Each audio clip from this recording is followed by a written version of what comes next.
Yes, from a shy girl, someone who can sometimes be serious, but sometimes people know me as being kind of silly.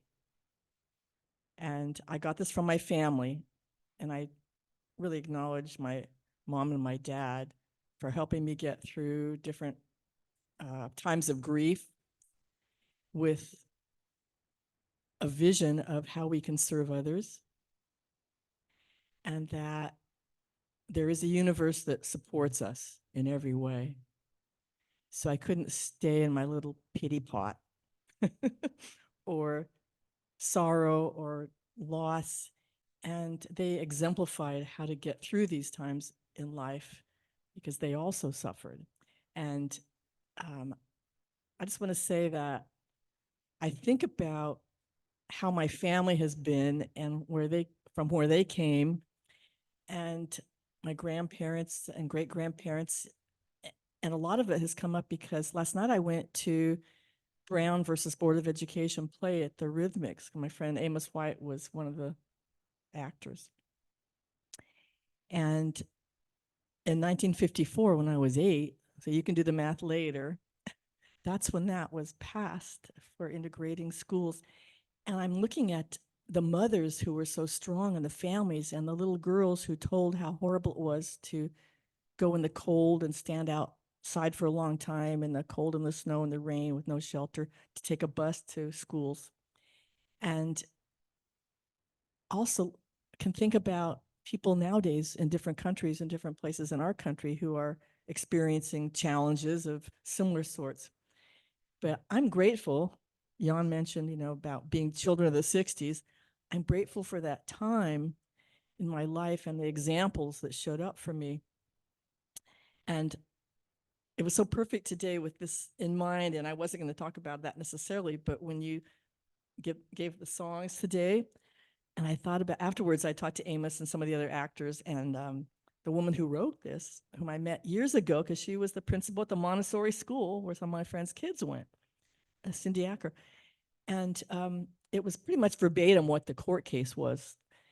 It was, it's just so incredibly amazing. And I said, I wish we had ended, but I was waiting for a gospel song. So thank you. You kind of filled that dream. I have a dream too. So that gives us a chance. And actually, some of the guys said, we were thinking about that too. So perhaps that'll come after the next play. Anyway, thank you, Kathy, for the welcoming. Thank you, everybody who shared, and thank you for being here on Zoom.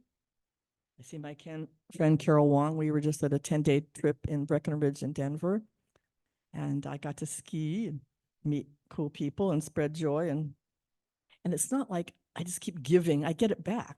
What blesses one does bless all, as we know, right? Raise your hand if that's true. The teacher in me says that. Good, thank you. A. um, and that's A for grades. That's not AA, 12-step, but actually, I often say to people, I live the 12-step of life. You keep moving forward, honoring that maybe you don't know everything and there's a higher power. Let's see. I spend so much time. It's such a privilege and an honor to be able to be a speaker every couple months because I go into that space of openness and reading things and not knowing what's going to come up. Even this morning when I woke up in bed. In fact, that's why my Amma doll is here. Can you see her in the front? She said, if you ever wonder if God is around, or if you ever wonder if there's a chance to spread your light, like Nikaya mentioned, just notice, and if you wonder where you are on your spiritual path, just notice what happens when you're driving. So I have used, not all the time, I've used that, bless you, and checking with myself, but I really like, bless you, change me. I'm using that. Bless you, change me. It's kind of like, let this cup be removed from me, but I'm no Jesus. But look what he faced. And he even forgave those who were going to crucify him. So, and we have a lot of examples in life of people who've shown us that way of Holy Spirit, let me see this differently, Course in Miracles. And I don't know what anything is for. I don't know my own best interests, other lessons from the 365 in that self-study book. But on forgiveness, it says, yes, we have monkey minds. You don't have to try so hard to forgive. I'm paraphrasing. Here it is. All you need is a little willingness, and let the Holy Spirit do the rest. And I think about ex-cons whom I've met and spoken with and their stories, people who've gone through all kinds of things in their lives and how they carry on, and people who are born with disabilities and they don't carry that with them in their consciousness. So I want to acknowledge all of the love and all of the opportunities and all the examples of people in our lives, or just whom we read about. And we can move forward and know that we are divine beings.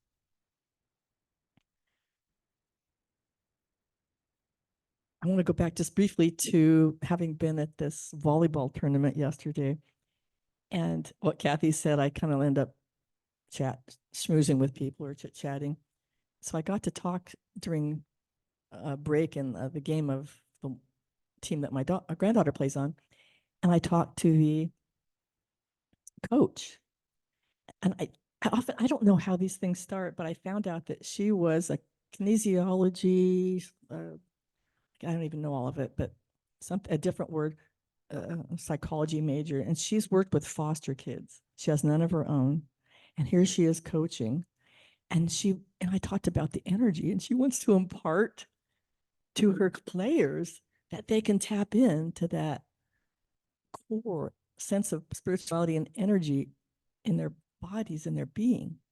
And I watched her as they lost some games and won some games, and it was amazing. And some of us sitting on the sidelines, we said, let's send them energy.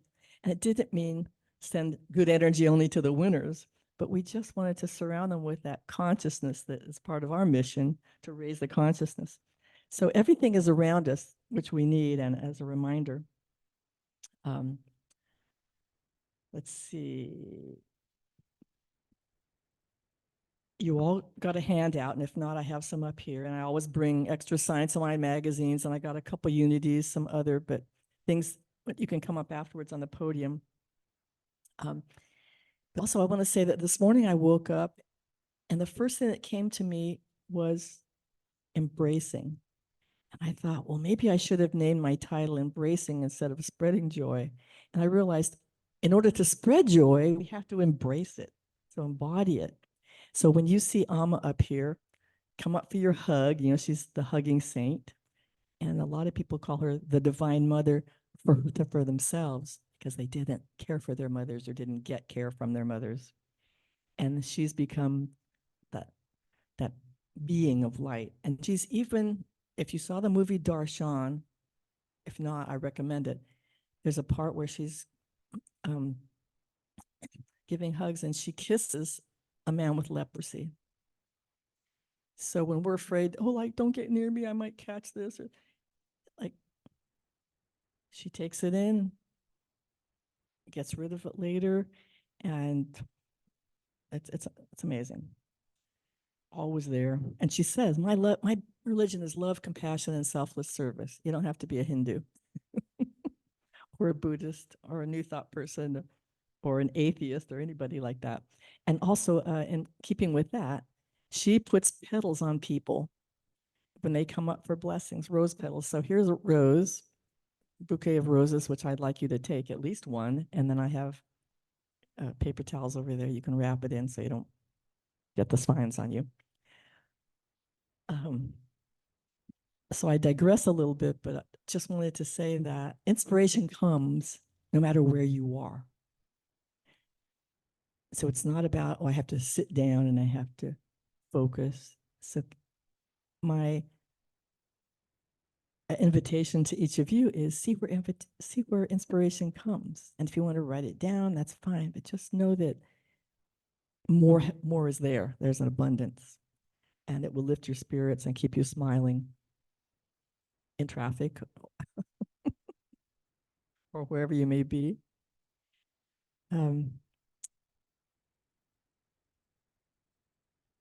So that's about the handouts and a few other things. I want to just share with you briefly some of the periodicals and things that I've been reviewing. This is a Unity magazine, and you can call Unity and they'll send you 5 for free. I just found that out. Usually I just get 1. But here's a story about the life of love. So the power of unconditional love. In most social gatherings, this fellow named Douglas Dewar, the question arises, so what do you do? So here's a good answer if you want to try this. Rather than recapping my resume, I simply say, I love for a living. How about I spread joy for a living? I live for a living. You know what? I'm kind of curious to see what people say. But as I've often said in the last few years during the pandemic, when I let my hair grow natural, who's going to be afraid of grandma? You know what I mean? Like, I don't think I'm very, like scary. So let's do love for a living. I went to a Christian Science lecture and I saw Vicki Lapp, our Home of Truth friend there. And there were like 60 people at the church down the road listening to this woman who was very open-minded and talked about her life of many healings and what brought her to this belief. And so I picked up a couple periodicals, and I grew up in this faith tradition, so we had them around, but they've changed and they've opened up, and it's so inclusive and wonderful. One of the articles even mentioned Amma. It was a whole article about Amma in one of the periodicals. So this is the healing embrace of unconditional love. It says, imagine hugging 30 million people. Impossible? Not if you're Amma. I just saw this yesterday. She's been holding hugging sessions during the past 35 years all over the world. And I first heard about her through friends in the interfaith seminary that I went to back in the late 90s and was ordained in 98. So you never know what's going to show up and where. And I was thinking about spreading light also, and lo and behold, here's some stories from the ARP magazine. Do any of you get ARP? Are any of you 50 years or older? You aren't admitting it. Okay, well, when you get to be 50, you'll suddenly get this paper. And spreading joy, here's, lo and behold, here are 2 stories. From retiree to free bike man. This man was an immigrant from Peru as a child. And he had a job, but when he retired, he kind of liked to tinker with bicycles. And I thought about people I know who do this. And he created a free bikes program. But it started because he noticed some of his neighbors had some bikes that weren't fixed up, and he refurbished them. He offered to refurbish them.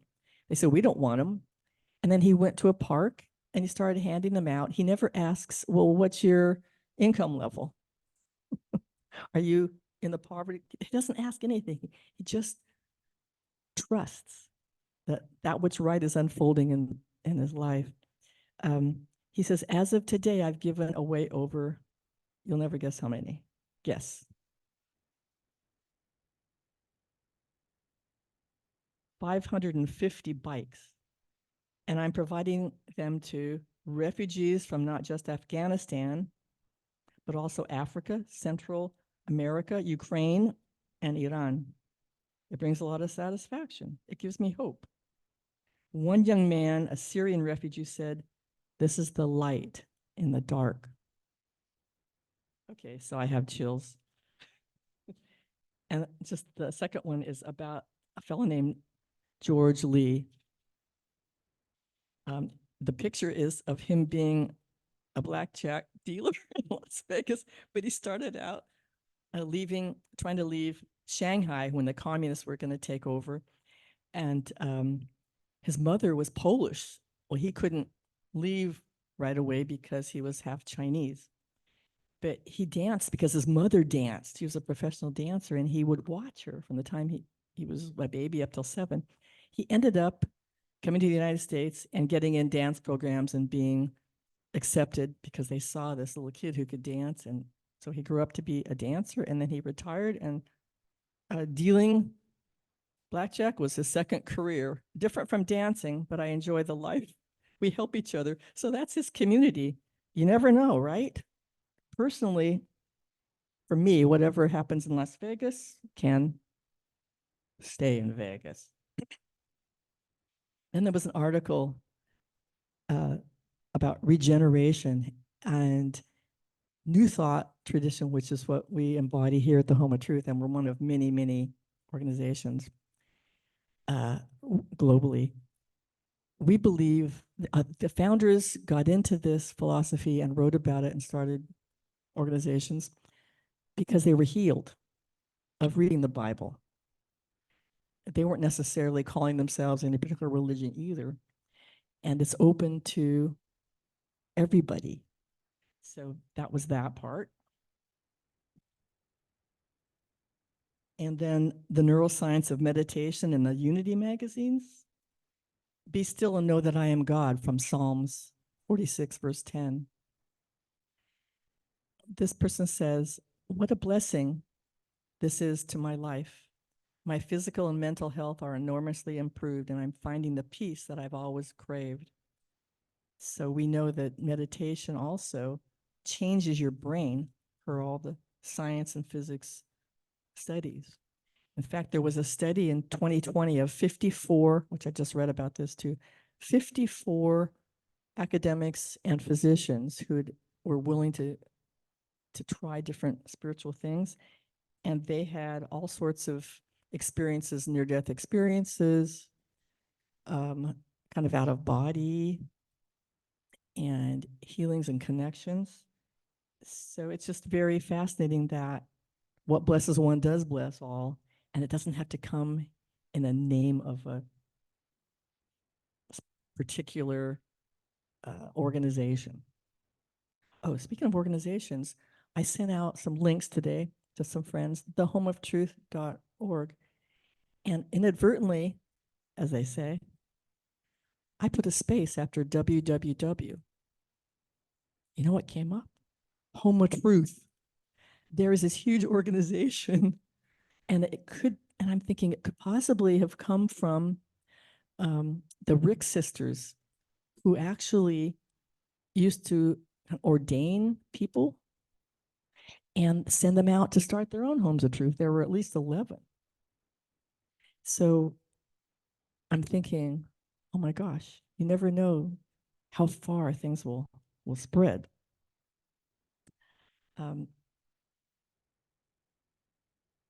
So serendipity is a word that I've started to use a whole lot more than I did in the past. I'm going to tell you just one of the many serendipitous things that happened when I was with my friend Carol. At the end of the day, so it was about a week ago, I'm coming down the slope at Breckenridge, and there weren't that many people, and I hear this fellow say, hey, I hope you're having a good day. Well, he said, I hope you're having a good day. And I looked around, and he's got this red outfit on and with a pack of stuff in front. He's ski patrol. So as I've often done, and did last night for a couple security people I said, I want to thank you for your service. They go, wow, whether it's in Safeway, or I'll even put down my window when I see someone cleaning the street. Not always, but you know, it's what they say, there's no sweat off my back. How long does it take to spread joy? And then they're like, oh my God, you made my day. So I said, and so he stopped and we started talking, ended up half hour, but basically,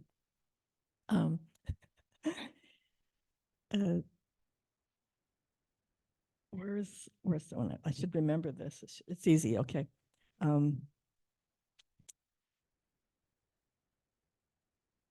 He was leaving and he said something in Spanish, not with a very good accent. Sorry, but it wasn't. And so I said, oh, yo no sabía que puede hablar español, porque yo no. And I'm going on in Spanish. He goes, whoa. He said, I studied it in college, but I'm not fluent. So he came back. We started talking. You know what came out of that? He says, where do you live? I said, Alameda at Bayer. He said, I know where that is. My niece is looking for a place to stay. She's working for AmeriCorps in Oakland. And so I said, well, have her call me. So she emailed me, and I probably emailed way too much about what I do. And I said, call me Sunday afternoon. So we'll see what happens. And I said, well, I have a couple tenants who may be giving notice. You just never know. But when the opportunity comes, like, and I've said, and my truth is, see if it's true for you. When there's an opportunity, you can either go, great, like, want to come to the party? Sure. Okay, you want to sell real estate? Years ago, I said, I don't like sales. So 47 years later, still a realtor, semi-retired. You want to do something, to help people? Well, maybe 1 year. 1 year often turns into more. Like my music benefits back in the late 90s, early 89 to 95. 1 year turned into 7. And this morning I was also thinking about the teachers I had. And so think about the teachers who mothered you and reached out and wiped your brow after getting too hot at recess, guided you in other ways. And I thought, oh my God, my high school PE teacher did yoga with us. I didn't know. We'd all be lying down in the gym, and she'd dim the lights, and she'd beat a drum and have us like lie down and lift our legs. And I go, whoa, I didn't know that till like a few years ago, I realized. And then she was my initial inspiration for doing what I do in life, like raising money and bringing people together. I didn't know until a few years ago. I went, oh my God, of course. She said, hey, I want you to be the director of the water ballet show. So she had confidence in me. I don't remember thinking I can't do that. So that was kind of cool. And you never know where those long time ago experiences come in. But the other thing is that this fellow, Matt, said, I said, oh yeah, I'm speaking. This is a serendipitous experience. I'm going to speak at this Home of Truth Spiritual Center, blah, blah. And I believe that there's this universal connection, and you never know. So he got it. He said, oh yeah, my family doctor went to the Maharishi International University. I had just read about it the night before in one of these periodicals. And I went, with all my interfaith, I never heard of the Maharishi International University in Iowa. So he's just laughing, and he says, yeah. And he even went on tour with Michael Jackson because Deepak Chopra. I said, I know Deepak Chopra. Alma gave me the name Deepa. What are the chances by someone saying, have a nice day and thanks for your service? So he took a selfie, and he's the one whose niece has been contacting me. So, in fact, I got an email from Italy, a text, WhatsApp from my friend Stefano, who stayed with me 13 years ago, and we keep in touch. And he's just met a woman. He's in love, and she has a couple kids. And he's the one I sent the Home of Truth link to that came back something different because of the space. So, the chain of events that happen. So in conclusion, let's do an affirmation. We've had a lot of people share like mini talks today, mini sermons about what's moved them and the influence of mothers. And we can see in history, the suffragettes, the mothers who in Argentina have protested to find their politically imprisoned kids over the years, lots of things. But let's look back and pretend that your mother, that your mothering, whether it comes in any form, is telling you this, and then repeat it. I reflect the abundant source of life. Please repeat to yourself or out loud. I affirm I am abundant and prosperous. I reflect the divine love of God. Therefore, I am loving and lovable. I reflect the wisdom of divine intelligence. Therefore, I am intelligent and right thinking. I reflect divine truth of all that is. Therefore, I am honest, forthright, responsive, and helpful. I reflect God's right action. I have all I need to make a difference. I reflect God's wholeness. I am enough, and I overflow with energy and ideas. So I want to do a brief spiritual mind treatment from the method that they use in Science of Mind, Centers for Spiritual Living. So think about a name you want to call forth. It could be your mother, it could be a child, it could be a nonprofit, it could be a situation you know, and it could be all of those. And you can call out if you want, just for a minute or two, call out and say, maybe it's the people in Gaza, maybe it's Ukraine, maybe it's the Russians, maybe it's the people in Haiti, Kenya, Guatemala, around the world, your cousins, everyone on the prayer list.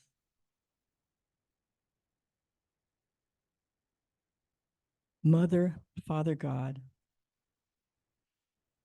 we open and are willing to embody your spirit within us and know that wherever we are, you are there with us. We serve for the joy of serving. We're open to divine imagination and wisdom. We are inspired to serve. And imagine yourself saying, I give wholeheartedly, drawing from my passion, my gifts, and my resources. Joyous service brings great happiness and satisfaction to all whose lives I touch. For all that I have received, I give of my time, my energy, my love, and understanding. I am filled with all that I need: energy, time, resources. My service is the expression of love in action. Wherever I go, God is, and all is well. Wisdom opens my mind and my eyes to countless opportunities, even in the smallest and most inconspicuous and unappreciated task, which is made holy when it is filled with love. I create a self-welcoming space wherever I go. I offer a listening ear and gentle words of encouragement. I give thanks for my ability to serve as I am directed, daily and moment by moment, year by year, and for the full expression of life that I find in serving. I'm grateful that my service is a joy-filled experience that touches the lives of others. And we know that behind every child, there is a mother. Behind every child, there is a father. And both of these parental qualities include strength, protection, gentleness, compassion. And we honor the genderless aspect of our spiritual beings and all the qualities.